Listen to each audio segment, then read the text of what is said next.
Porque se você se for movida pelo seu sentimento, tem dia que você vai acordar, você não tem vontade de ler a Bíblia, você não tem vontade de orar, mas Deus, Ele não te chamou a se mover pelos seus sentimentos, mas Deus te chamou para você ser ouvido de Deus. Inscreva-se em nosso canal e seja abençoado diariamente com trechos de pregações. Muitas vezes a gente está com os olhos olhando para a circunstância. Ah, mas meu marido está assim. Ah, mas meu filho está assim. A minha casa está desse jeito. A minha vida financeira está dessa maneira. Mas Deus está dizendo: para de olhar para esse lugar e abre os teus ouvidos, porque eu ativo a voz profética dentro de você hoje. Hoje, porque não é sobre aquilo que você vê, mas é sobre aquilo que eu declaro. Em Romanos 10, 17 diz que a fé, ela vem por onde? A igreja está conectada. A fé vem por onde? Ouvir da palavra de Deus. Porque toda vez que Deus ele vai levantar um profeta, Ele fala primeiro. Porque nós precisamos aprender a ouvir a voz certa. Nós precisamos entender que existem muitos movimentos hoje, mas muitos movimentos sem ter a palavra no centro. No centro, nós precisamos trazer a palavra para o lugar que ela deve estar. Porque todo movimento que a palavra de Deus não é o centro, é só o movimento. Mas todo movimento que a palavra é um centro, é o centro. Deus está dizendo: está chegando o avivamento. Aleluia! Você precisa aprender nessa manhã. Fechar seus olhos. Fecha aí por um minuto. Fecha seus olhos. E ouça a voz do teu pai que te diz: você é amada, você é escolhida. Porque se você for andar por aquilo que você vê, você morre. Se você andar por circunstâncias no teu trabalho, você morre. Se você olhar para como está seu marido, você desiste. Mas a partir de hoje você não vai desistir da tua casa. A partir de hoje você não vai desistir do teu filho. A partir de hoje você não vai desistir do teu casamento. Levante as mãos e diz: Deus, eu não vou desistir, porque eu ouço a tua voz. A minha casa é tua, a minha casa é teu altar, a minha família é do Senhor. Ouvido de Deus. Amém. Sabe por que você só pode ser boca de Deus? Se antes você tiver ouvidos para Ele.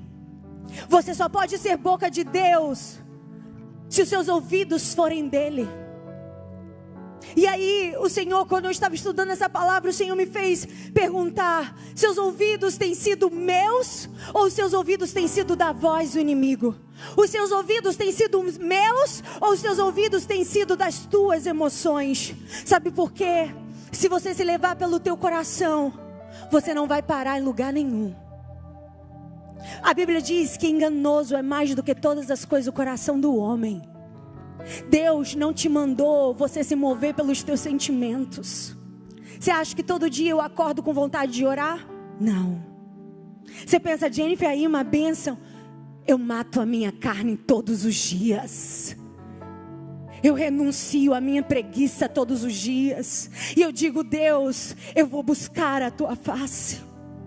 Porque se você se for movida pelo seu sentimento, tem dia que você vai acordar, você não tem vontade de ler a Bíblia, você não tem vontade de orar, mas Deus ele não te chamou a se mover pelos seus sentimentos, mas Deus te chamou para você ser ouvido de Deus. E eu amo o Salmo 27 que diz assim: quando o meu coração ouve a ti e diz: busca a minha face, a tua face buscarei.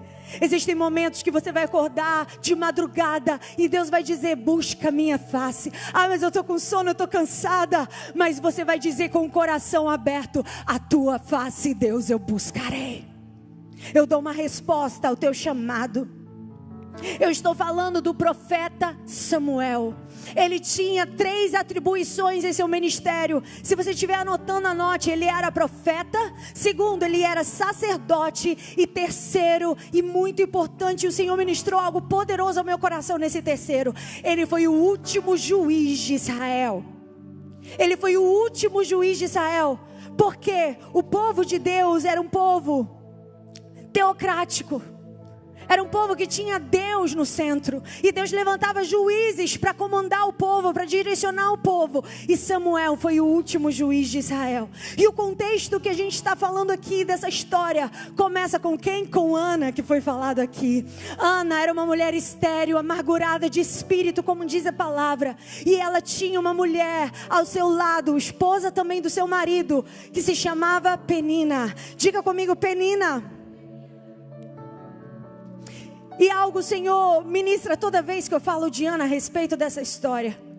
Penina, ela provocava Ana. Ela vinha com aquele barrigão, grávida, e ela lá querendo gerar, ela lá querendo ter filhos, ela lá sofrendo, ela lá triste.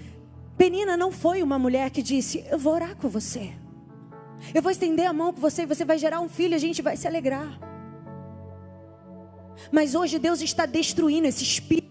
Penina, esse espírito de competitividade, esse espírito que você fica passando na frente do outro aquilo que Deus fez na sua história, mas não estende a mão para ajudar ninguém.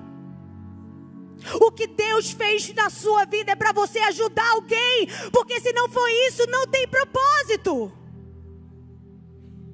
E Penina espizinhando Ana: tô aqui com a minha barriga, tô aqui, olha, eu consegui, você não. Mas Deus falou algo comigo: peninas são necessárias, porque as peninas são os provocadores que Deus usa para provocar o teu milagre. São os provocadores que Deus usa para promover que você vá para outro nível, para outro patamar. Deixa eu te dizer uma coisa. Sabe quando você está numa escola e as pessoas dizem assim: ó, você nunca vai passar, você é burra. Tem gente que pega essa palavra e diz: eu sou burra, nunca vou dar certo não. Mas tem gente que diz: você disse que eu sou burra? Agora que eu vou passar. Você disse que eu não vou conseguir? É agora que eu vou passar nesse concurso. Você disse que eu não ia dar certo? É agora que eu vou dar certo. Ei, eu não sei se você está entendendo. Penina foi para Ana uma provocadora de milagre. Quando alguém diz: ó, você estudou só em escola pública, você acha que vai passar nesse concurso? Vou, porque eu sei quem eu sirvo. Você acha que o seu marido desse jeito vai se converter? Vou, porque eu sei quem eu sirvo.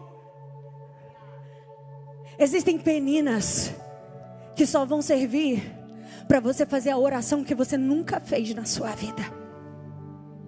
Ninguém nunca tinha feito a oração de Ana. Ela nunca tinha orado daquele jeito. A Bíblia diz que ela balbuciava no seu espírito. Ela balbuciava e chorava, porque existem momentos na nossa vida que a gente não consegue colocar em palavras aquilo que a gente está vivendo e aquilo que a gente está passando. Mas deixa eu te dizer, o segredo de Ana não foi a oração que ela fez. O segredo de Ana foi a entrega que ela deu. Será que a gente tem condição de devolver para Deus o que a gente mais pede a Ele? Será que a gente tem condição de entregar para Ele aquilo que a gente tanto anseia, tanto almeja? E ela entregou para Deus o que ela mais desejava. O segredo de Ana foi a sua entrega e não a sua oração. Você está entendendo a profundidade disso? Haverá um dia que tudo que você terá de Deus é o que você entregou no altar. Haverá um dia que tudo que você terá de Deus é aquilo que você depositou no altar. E Deus, vendo a entrega que ela fez, respondeu Ana. Mas a resposta de Deus a Ana foi uma resposta para uma nação. A resposta de Deus para Ana não foi uma resposta para alimentar os seus anseios, alimentar a sua vontade e o seu desejo. Entenda uma coisa: toda vez que você ora a Deus pedindo algo, aquilo que Deus ele vai liberar como resposta para você não vai alimentar só você, vai alimentar pessoas ao seu lado, vai abençoar a sua casa, vai abençoar as próximas gerações. Imagina, Paulo estava lá, a Bíblia diz que ele orou 3 vezes, pedindo para que Deus tirasse um espinho na sua carne. E existem momentos que Deus não vai te responder como você quer. E Deus, ele não chegou e tirou o espinho da carne de Paulo, mas muito pelo contrário. Deus olhou para Paulo e disse: eu não vou resolver como você quer, mas eu libero uma palavra para você e te digo: a minha graça te basta. A minha graça é suficiente para você. Mesmo que não saia resolvido como você quer, eu te dou forças e estrutura para administrar no momento de dor, no momento de luta. Tem luta que Deus não vai tirar a luta de você, mas Ele vai te dar sabedoria para atravessar. E hoje nós nos alimentamos dessa palavra. Quantas vezes a gente canta, a gente fala: minha graça te basta. Porque aquilo que Deus tem como resposta para você não vai alimentar apenas você. E ela entrega o seu filho ao sacerdote Eli. E aqui eu quero que você entenda: existe um problema aqui nessa palavra. Existe um problema aqui, e a gente precisa entender. Ela entrega o seu filho a um sacerdote que estava com problema, a um templo que estava com problema. Ela entrega o seu filho a um templo que estava corrompido pelo pecado. A Bíblia diz que Ofni e Finéias, os filhos do sacerdote Eli, eles se prostituíam na porta do templo. A Bíblia diz que eles pegavam as ofertas das pessoas antes mesmo dela ser consumida. A Bíblia diz que sacerdote Eli estava com a sua visão adormecida, com seu espírito adormecido. E existia muito tempo que Deus não visitava aquele templo, não visitava o sacerdote Eli, não visitava os filhos dele, porque tinha pecado. E há muito tempo aquele lugar não manifestava a glória de Deus. Porque, Jennifer, não tinha respeito pela palavra, não tinha respeito pela lei. E agora Ana pega o que tem de mais precioso e coloca nesse lugar. Você entendeu? Ela pega aquilo que tanto pediu a Deus e coloca nesse lugar.